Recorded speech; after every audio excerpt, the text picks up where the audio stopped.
బండి సంజయ్ గారు తమరి కొడుకు మీద తెలంగాణ ప్రభుత్వం వివక్షపూరితంగా ఎటువంటి కక్ష సాధింపు చర్య చేయడంలే. మీ పట్ల మీరు కేంద్ర మంత్రిగా మీరే స్వయంగా మీ కుమారుడిపై వచ్చిన ఆరోపణలను నిష్పక్షపాతంగా విచారణ చేయడానికి కోరాల్సింది.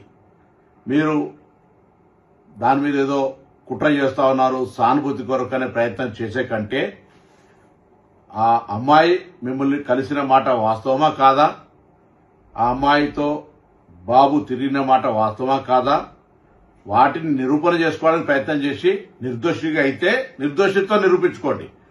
కానీ మీరు కేంద్ర హోంశాఖ సహాయ మంత్రి ఉండి ఒకవేళ పొరపాటు జరిగితే చట్టం తన పని తాను చేసుకుపోయే విధంగా ఉండాలని కోరుకుంటా ఉన్నా. ఇక్కడ ఎవరి పట్ల ఎవరికి తెలంగాణ ప్రభుత్వం వివక్ష లేదు. తెలంగాణ ఆడబిడ్డలను కాపాడే బాధ్యత ఈ ప్రభుత్వం మీద ఉంది. తప్పకుండా తెలంగాణ ఆడబిడ్డలకు విశ్వాసం కలిగజేస్తాం. ఎక్కడ ఇటువంటి చర్యలు జరిగితే వారికి పూర్తిగా సపోర్ట్గా ఉంటుంది. దాని తర్వాత నిన్న మొన్న కొంత మున్నూరు కాపు సంఘానికి సంబంధించిన నాయకులు కూడా ఏదో వివక్షపూరితంగా వ్యవహారం చేస్తామని చెప్తా ఉన్నారు. నాకున్న సమాచారం మేరకు ఆ అమ్మాయి కూడా సేమ్ మున్నూరు కాపు వర్గానికి సంబంధించిన అమ్మాయి అని తెలిసింది. కాబట్టి ఇందులో ఎవరిని బ్లేమ్ చేయడానికి వాడుతున్నటువంటి అంశం లేదు ఇందులో. కాబట్టి ఈ ముఖ్యమంత్రి గారు కూడా ఈ అంశం మీద విచారణకు ఆదేశించినారు. నిన్న ప్రధానమంత్రి గారి ప్రోగ్రాం ఉండడం వల్ల అందరూ కూడా అదే ఏరియాలో ఉండడం వల్ల కొంత ఒక రోజు ఆలస్యమై ఉండొచ్చు. కానీ ఆ కన్సర్న్డ్ డీసీపీ లేడీ ఆఫీసర్ తోటి విచారణ కొనసాగుతోంది. దోషి ఎవరు కూడా తప్పించుకొని పోలేరు, ఎంతటి పెద్దవాళ్ళైనా అనేటువంటిది ప్రభుత్వం అంతే కఠినంగా అంతే సీరియస్ గా వ్యవహారం చేస్తుందని గౌరవ ముఖ్యమంత్రి గారే స్వయంగా మరి డీజీపీ గారిని ఆదేశించినారు. తప్పకుండా ఆ కుటుంబానికి కూడా తెలంగాణ ప్రభుత్వం తెలియజేస్తున్నాం. ఎటువంటి ఆందోళన విచారణలో ఏదైనా నాయకత్వ ఒత్తిడి జరిగి మార్పు జరుగుతుందని మీరు అపోహపడే అవసరం లేదు. తప్పకుండా ఇది ప్రజాస్వామ్యం.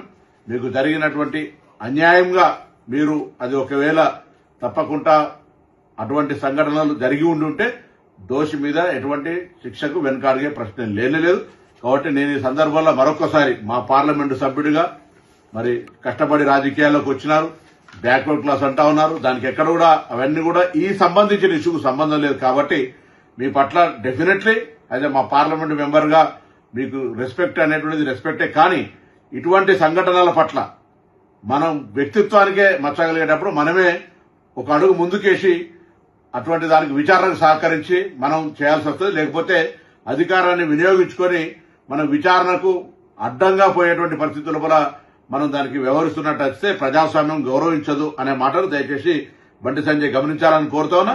నేను అదేవిధంగా పోలీస్ అధికారులను గౌరవ ముఖ్యమంత్రి గారి ఆదేశాల మేరకు మరొకసారి సీరియస్ గా ఆదేశిస్తాను. వెంటనే ఎటువంటి వివక్ష లేకుండా పూర్తి స్థాయి విచారణ జరిగి దోషులు ఎవరైనా సరే కఠినంగా శిక్షించే విధంగా ఉండాలని సందర్భంగా కోరుతా ఉన్నాం.